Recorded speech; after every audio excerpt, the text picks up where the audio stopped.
Assalamualaikum warahmatullahi wabarakatuh. Kami dari kelompok 5 yang beranggotakan yaitu saya sendiri, yaitu Irfan Hafizi Nasution, Muhammad Reza Saputra, Yulana Isa Manalu, dan Nisa Fadila akan menyampaikan tentang konsep kepemimpinan publik. Yang pertama akan dijelaskan oleh Nisa. 1. Pengertian pelayanan publik. Istilah pelayanan publik diartikan sebagai pemberian layanan atau melayani keperluan orang atau masyarakat yang mempunyai kepentingan pada organisasi sesuai dengan aturan pokok dan tata cara yang telah ditetapkan. Menurut Ismail, pelayanan publik adalah sebuah pelayanan yang diberikan kepada publik oleh pemerintah, baik berupa barang atau jasa publik.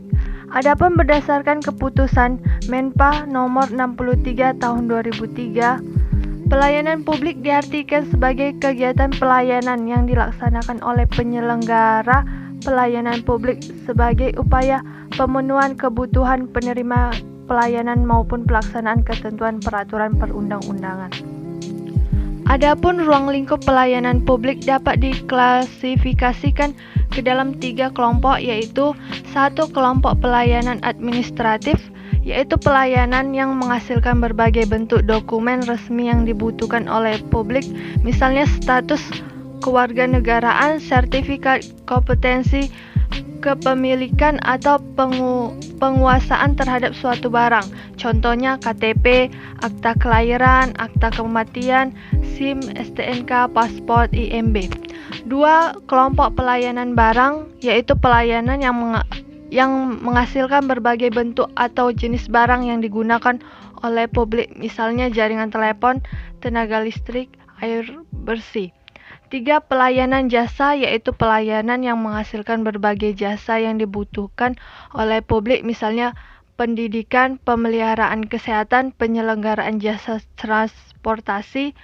Selanjutnya, menurut Undang-Undang Nomor 25 Tahun 2009, pelayanan publik diartikan sebagai kegiatan atau rangkaian kegiatan dalam rangka pemenuhan kebutuhan pelayanan sesuai dengan peraturan perundang-undangan bagi setiap warga negara dan penduduk atas barang, jasa, dan atau pelayanan administratif yang disediakan oleh penyelenggara pelayanan publik. Kualitas pelayanan publik. Kewajiban yang harus dilakukan oleh setiap penyelenggara negara. Akan tetapi sebagaimana diketahui bahwa citra pelayanan pemerintah saat ini dinilai masih jauh dari harapan masyarakat.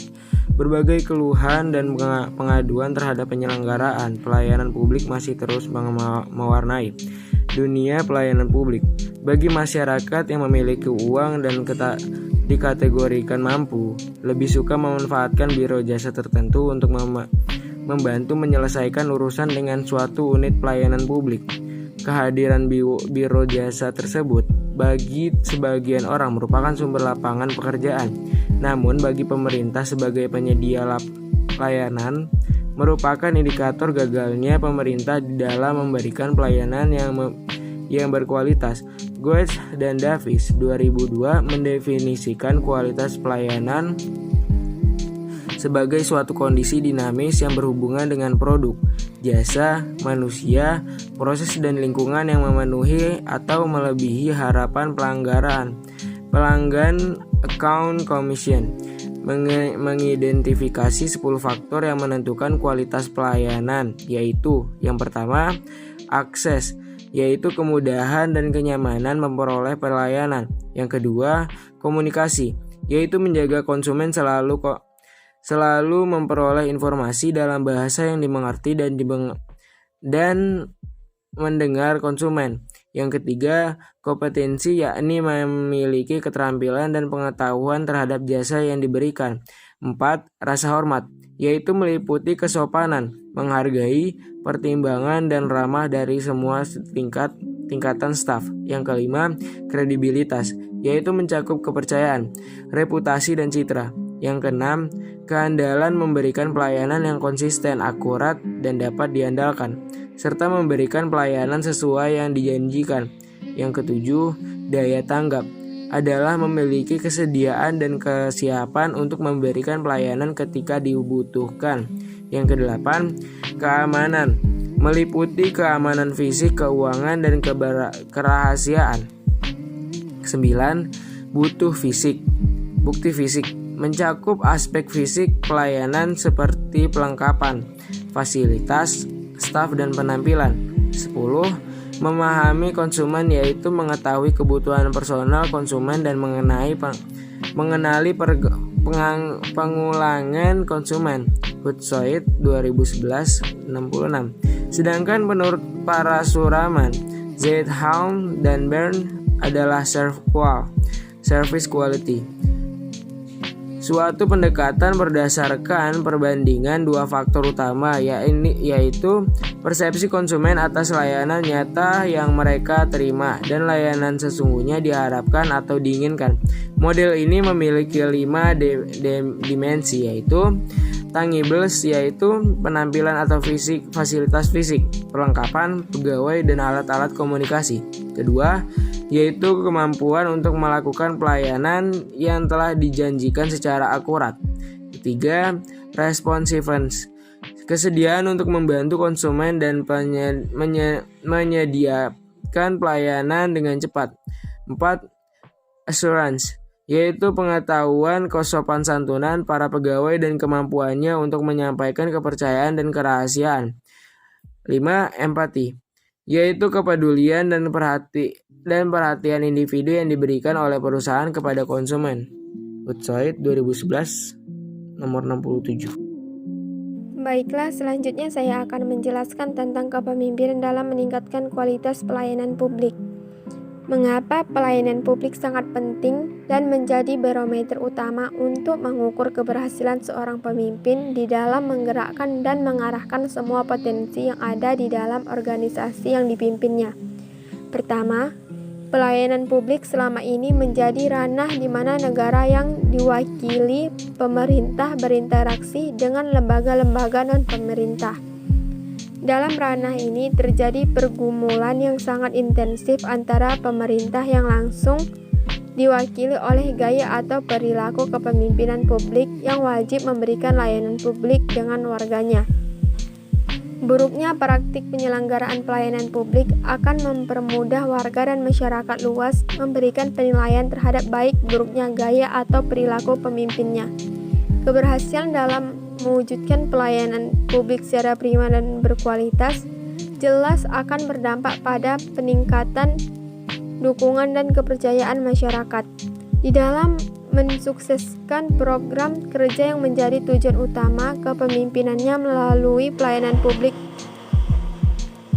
Kedua, pelayanan publik yang wajib diberikan pemerintah kepada masyarakat. Menjadikan pemimpin harus terus-menerus memotivasi bawahan yang setiap waktu berhubungan langsung dengan masyarakat. Keberhasilan bawahan dalam memberikan pelayanan yang berkualitas kepada masyarakat juga menjadi keberhasilan pemimpinnya. Demikian sebaliknya. Ketiga, dengan semakin meningkatnya kesadaran masyarakat di dalam berinteraksi dengan organisasi publik menyebabkan pemimpin harus akuntabel, berintegritas tinggi dan transparan. Mengingat dalam suasana reformasi semuanya bisa cepat terlihat dan serba terbuka. Oleh karena itu, kepemimpinan yang dibutuhkan saat ini adalah pemimpin yang bertanggung jawab atas tugas yang diembannya dengan integritas yang tinggi.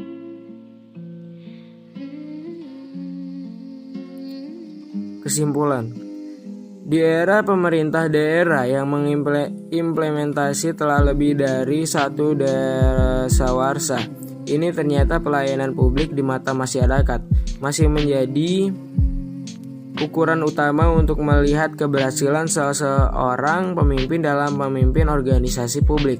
Itu semuanya karena pelayanan publik yang seharusnya wajib diberikan kepada masyarakat, kepada warga masyarakat dengan biaya terjangkau, mudah dan tidak berbelit-belit serta transparan dan akuntabel. Belumlah dinikmati secara maksimal oleh masyarakat. Masih banyak dijumpai pelayanan publik yang implementasi ke masyarakat, belum dirasakan kemanfaatannya oleh warga masyarakat. Di mata sebagian masyarakat, pelayanan publik masih dianggap sebagai barang mahal, karena untuk mendapatkannya memerlukan biaya yang tidak sedikit. Oleh karena itu, peran seorang pemimpin dengan gaya kepemimpinannya dituntut untuk mampu menggerakkan dan mengarahkan semua potensi yang ada di organisasi publik yang dipimpinnya, memberikan pelayanan publik yang prima dan berkualitas kepada masyarakat. Apabila masyarakat sudah merasakan manfaat dari peningkatan kualitas pelayanan publik, maka akan berdampak pada peningkatan dukungan atau partisipasi masyarakat terhadap pencapaian tujuan organisasi melalui program kerja yang telah ditetapkan dan disetujui bersama. Sekian yang dapat kami sampaikan. Kami mohon maaf atas segala kekurangan. Kami akhiri. Wassalamualaikum warahmatullahi wabarakatuh.